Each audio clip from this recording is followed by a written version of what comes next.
Hey, everybody, and welcome to this edition of the Boon of Wireless Podcast, now part of Wirelo. Yes, Wirelo, revolutionizing the way businesses in the wireless industry connect, collaborate, and thrive.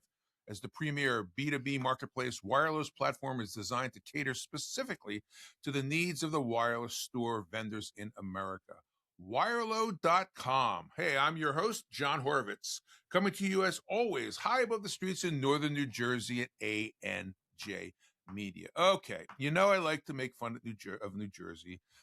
Don't take it personally, but our colleague Bobby Olivia, who handles New Jersey Advanced Media for NJ.com, wrote about the 12 worst things about living in New Jersey. Now, I've personally been here 40 years. A few highlights. First, would it kill you to say please? Chivalry and etiquette are foreign concepts to many New Jerseyans, and it's fair to assume that on any given day, you'll encounter an impatient, impolite, disrespectful, or downright nasty human being. Our internal civil war. You want to start a meaningless argument at your next dinner party? Ask the table, quote, where's the line between North and South Jersey? And then sit back as everyone spouts a meaningless opinion. Next, the Jersey meatheads. Are New Jersey's drink-slugging, muscular buffoons different from the rest of the world? Yes. It goes back to the rudeness aspect. Much of our population already has the tendency to morph into an inconsiderate jerk at any moment. And a misguided sense of entitlement comes with not being able to touch your own shoulders, and you have the bombastic Jersey meathead. And one more, hey, it's us against the world. What other states' residents need to consistently protect themselves from punchlines and mockery as soon as they cross into foreign lands? Say you're in California and say to somebody, I'm from New Jersey. You immediately feel like a cloud of judgment rolled in. Sure, we defend our spot and debunk the stereotypes, but a lifetime on watch becomes exhausting. But remember, when push comes to shove, as it often does, we are the only folks allowed to talk trash on Jersey. Got it? Forget about it. Andrew, behind the glass, it's good to see you. It's good to be seen, Jon. You always say that. You always say it's good to be seen, so at least you're consistent. Do you fit into any of these stereotype categories of our rude New Jerseyans? Yes, Jon. Uh-oh. Which one? It's us against the world, Jon. It is us against the world. But anyway, don't know who's going to win that one. All right. Our guest today is Artem Gordin, the Chief Marketing Officer of Yesim, a global eSIM connectivity and travel tech provider based in Zug, Switzerland. With 15 years of experience in digital marketing and international sales leadership, he has scaled tech brands, led high-performance teams, and managed major gaming and e-commerce portfolios during his 11 years at Google. At Yesim, Artem oversees global marketing across SEO, paid acquisition, media, social, and public relations. He focuses on strengthening growth channels, expanding international reach, and building a disciplined creative marketing organization. His leadership is grounded in curiosity, transparency, and a people-first mindset, just like me, and supporting Yesim's mission to deliver secure, seamless connectivity worldwide. Well, I'm very interested to speak with Artem, so please join me in welcoming Artem Gordin to the broadcast. Artem, how are you, sir? I am very good. Thank you very much, Jon. Really nice to be here. Well, it's great to have you. And while the company is based in Switzerland, I understand that you're based in Dublin, Ireland. I am. We are actually fully remote. So this is one of the cool things about Yesim. All of our employees work from wherever works for them. And we enjoy all the perks. And for me right now, it is Dublin. Very good. Well, I spent some time in your country a few years back and had nothing but a great experience. But all right, let's get to work. Let's learn a little bit about your company, Yesim. Could you tell our listeners and viewers what Yesim does? I mean, for a majority of people, we are a travel eSIM company, and we can talk about that label a little bit later. But the simplest way to explain what we do is we allow anyone who is traveling outside of their home region, of their home country, to have seamless internet connection at a very reasonable price and with really, really good speed. So that's what we do essentially. It's becoming a crowded field as we attend the trade shows and read the industry periodicals. There's two things that really dominated 2025, and I think will continue. And somebody coined the phrase at the last event that I went to of AI exhaustion. And I'm thinking that we're trying to probably entering into the space of eSIM exhaustion. We're hearing a lot about eSIM and the revolution it's causing in the marketplace. Can you take us through the next evolution of eSIM technology and why travel use cases were only the first phase? I mean, eSIM is many things, and obviously it was originally kind of created out of more technical reasons for devices to save space, for OEMs to save on the costs, and for the IoT, for the Internet of Things to take off, because they need really, really kind of simple ways to connect their devices without the physical SIMs. But then the whole travel thing kind of exploded in a way when people realized this is a really, really good way to offer something that's better than roaming as we knew it before. And now it is changing into something else now that most of the eSIMs like ours are based in an app. So even though technically it's not a prerequisite for an eSIM to be installed on a phone, so the app becomes a hub for connectivity for the users, where we can offer them something else, where we can offer, well, much more than just connectivity, than just data, which is the entry point for the players in the market. Not that long ago, and I'm talking within the last 3 to 5 years, eSIMs were not as generally looked favorably upon by the 3 major carriers here in the U.S., and I'll ask you to speak to Europe as well. People were kind of doing it, I don't want to use the word pirating, but putting people on for a day or 3 days and taking them off. And we're going to talk a little bit about this later.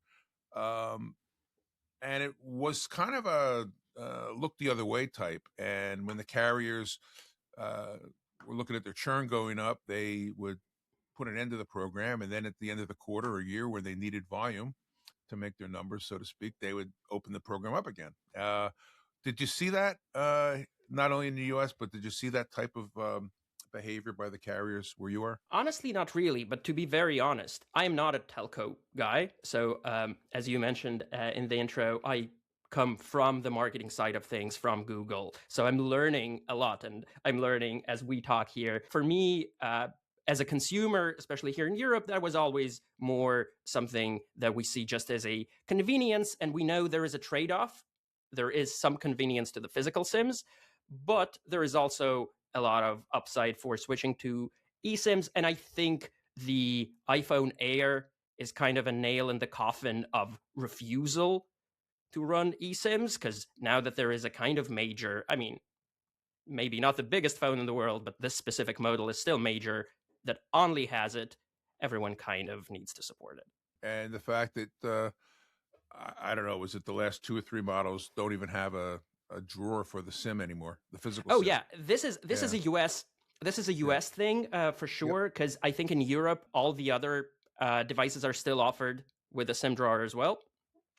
So I think Air is the first device that they rolled out physical SIM less globally. So this is another step in that direction, but I think we all understand where it's moving. And when people contact our consulting company, Atrium Unlimited Consulting, there's my plug for today, and want to get into the MVNO business, and again, we help guide them through that maze and that process.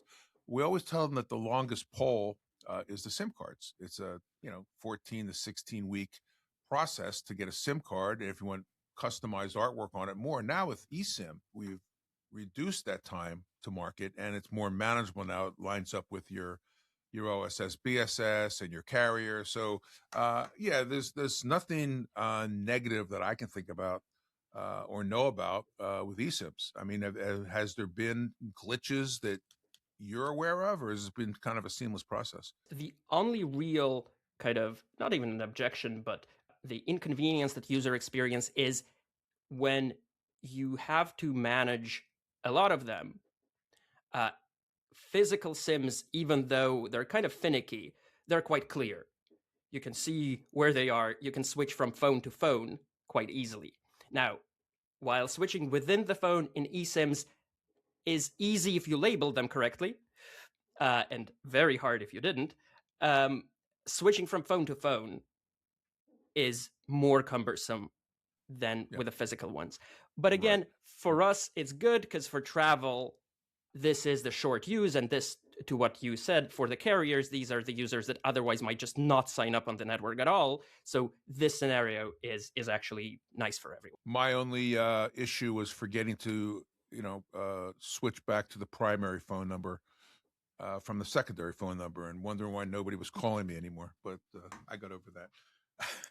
We spoke earlier last week, and you stated that embedded connectivity will transform into the primary gateways for telecom services.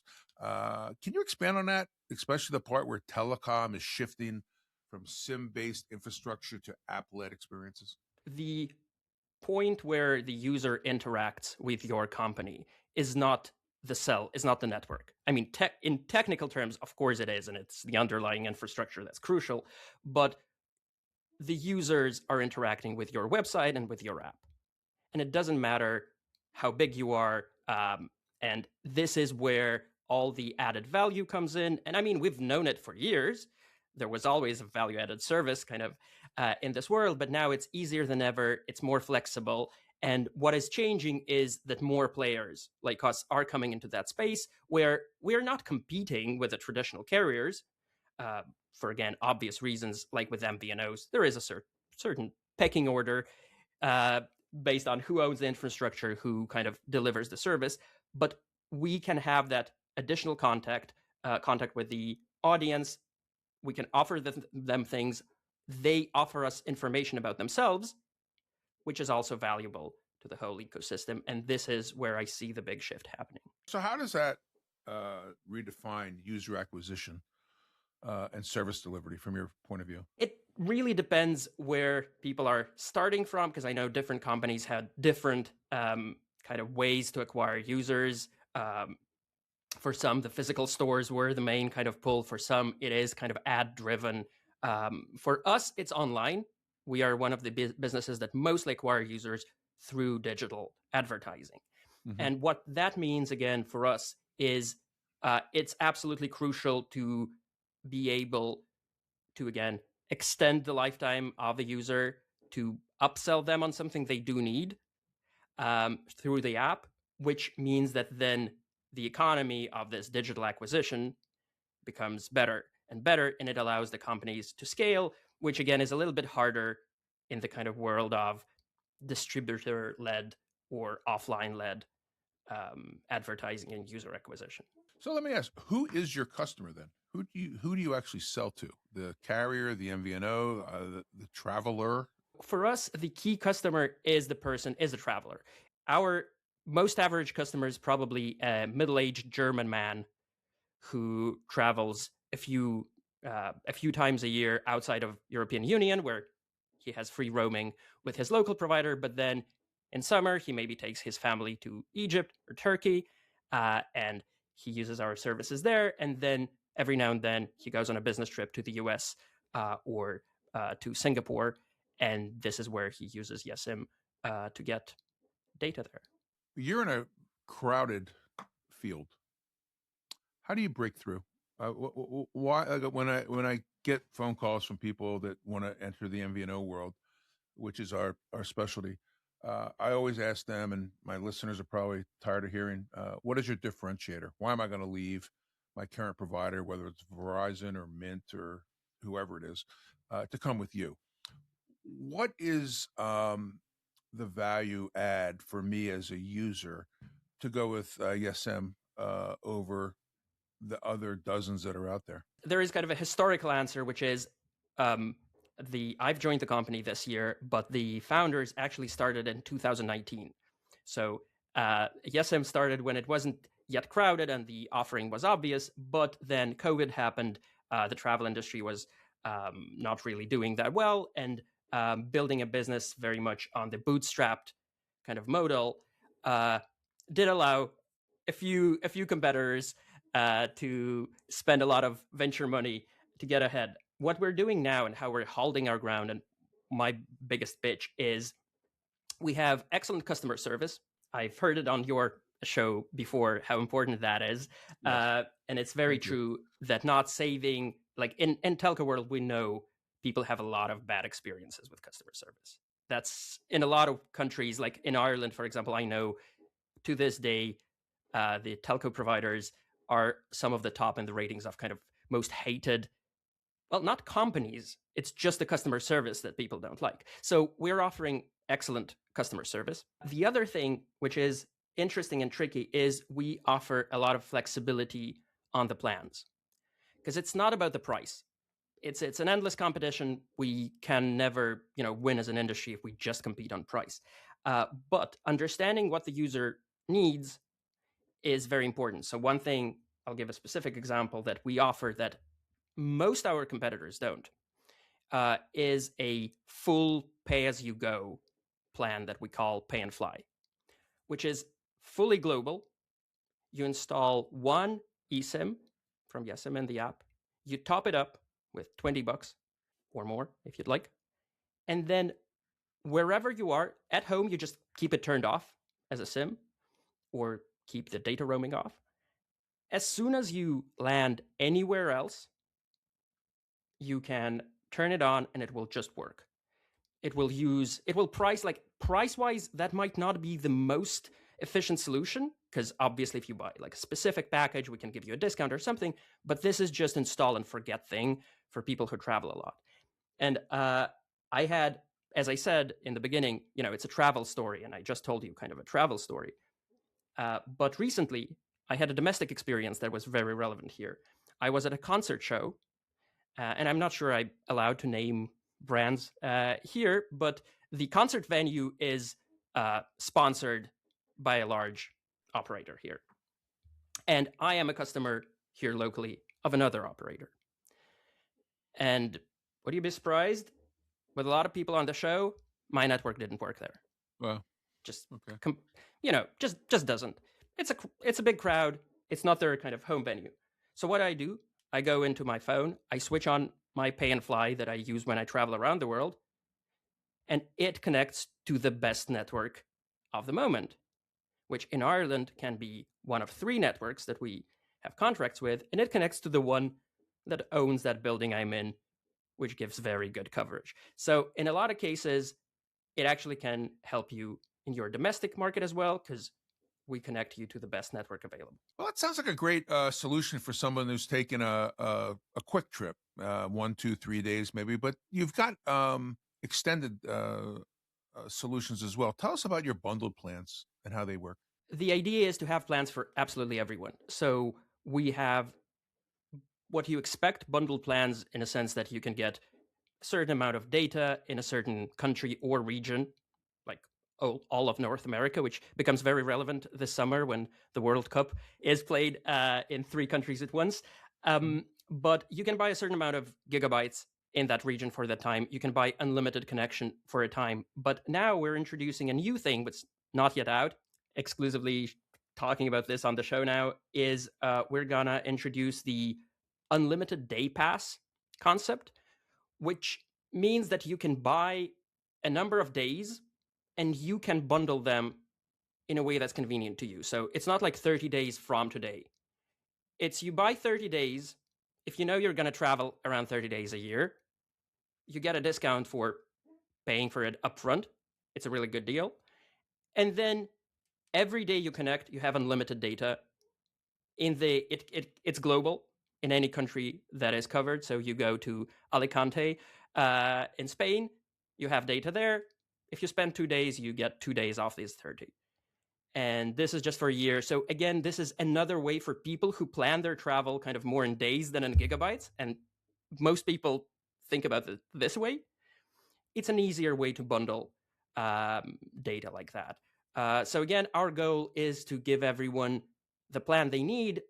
Our key challenge here, I'll be very honest, is how to not overwhelm the user with like 5 different ways of purchasing and ending up them just going, okay, I'll just buy something that's easy. So if I understand what you just said, I am going to go from Europe to North America or vice versa.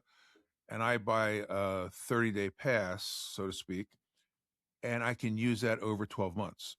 Yeah. And I can top up if needed? You can top up if needed. And again, I'll share a secret with your listeners only. Generally speaking, no, I'm kind of serious.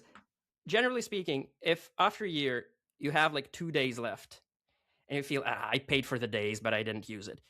If you ask our support, even though officially, I mean, it was for a year, the support will probably credit you the 2 days for next year. Very good. Well, there's a breaking nice announcement. Once again, the Boon of Wireless Podcast bringing you all the late breaking news for the industry. So, other than the World Cup, what prompted you to come to the North American market? The U.S. in particular, and obviously Canada and Mexico are different in their own ways, but U.S. in particular is a, huge market for anything. So it is important for us to try and get a slice of it because, again, we are a bigger player in Europe. In a number of European countries, we're top 3, top 4 eSIM provider, which, as you said, there are dozens of us. So it's pretty significant. In the US, we're not. So the good thing is with this digital first marketing that I was referring to, it's not kind of a 0 to 1 thing that we, have to build stores in the US and have to invest. No, we're slowly kind of trying to do more. We've done our first brand partnership this year. We partnered with Milwaukee Bucks. Right. Yeah, I'm not sure how you feel about Bucks, but they're a great organization, let's say. Yep. Really, really good to work with. And again, it's a big test for us. That's basketball for those people that don't follow the NBA. Yeah. We are trying a few things like that because the US market for us, and again, it's normal for you, outside looking in, is tricky because I think only 20% of Americans travel internationally, which is very low compared to Europeans or even a lot of Asians. But obviously those who do spend a lot of money when they do. So it is a big market, even if we're talking just travel and we're only talking travel from North America to elsewhere. So this is why it's important, but it's also hard because, again, a lot of people in the US are very comfortable using roaming and are very surprised when they learn it's not the most efficient way to get data abroad. And I had those conversations just with American tourists here in Dublin. I just randomly, we had a few NFL games here. That's a good opportunity to do customer development, talk to them. And they're like, oh, I didn't know you can get data so much cheaper than my carrier offers me as a kind of, not even like a bundle, but it's still way more expensive. So we have to communicate that. But obviously, getting the message out in the very saturated American market is not easy. I traveled to Spain and Portugal in November, one for a show, MVNO Nation. And you mentioned Alicante, that's where it was. And then we went to Portugal on vacation, and I waited to the last minute and then ended up paying my carrier $10 a day, times 2 phones. How easy is it to, at the last minute, get your product? It's very easy, and 40% of our users only make the purchase once they land in the destination country using airport Wi-Fi. We do not recommend it because, if the Wi-Fi isn't that great, you're in trouble. We recommend making purchase at least in the airport of departure when you can rely on both Wi-Fi and your local network and like activate everything. And then you go into flight mode. Yep. Once the wheels touch the ground. Yep. So it is very easy, but I know it's perceived by a lot of people as, oh yeah, you have to do something with the settings. And people are even surprised sometimes that on a modern phone, it's literally like the activation is one click, one tap. What surprised you about coming to North America, especially the US? The difference in perception of these things compared to Europe. In Europe, in a lot of markets we've entered before, the users were quite quick to get the idea, especially when you lead with, hey, save money on roaming. They're like, oh, yeah, absolutely. I guess also because before the EU law, more people were exposed to like a lot of roaming, across the smaller countries here. And in the US, for me, it was surprising how much work it is, like the distance from where people how people understand what it is and how you can use it, and that there is an alternative. It's a whole narrative that we need to go through with the users. How can Yesim serve as a distribution and innovation partner for the U.S. carriers and our MVNOs here? I think it's a very, very kind of mutually beneficial partnership, because as we offer our service in the US, again, World Cup is an example, but US is one of the most visited countries, and Mexico and Canada are actually also very strong tourist destinations.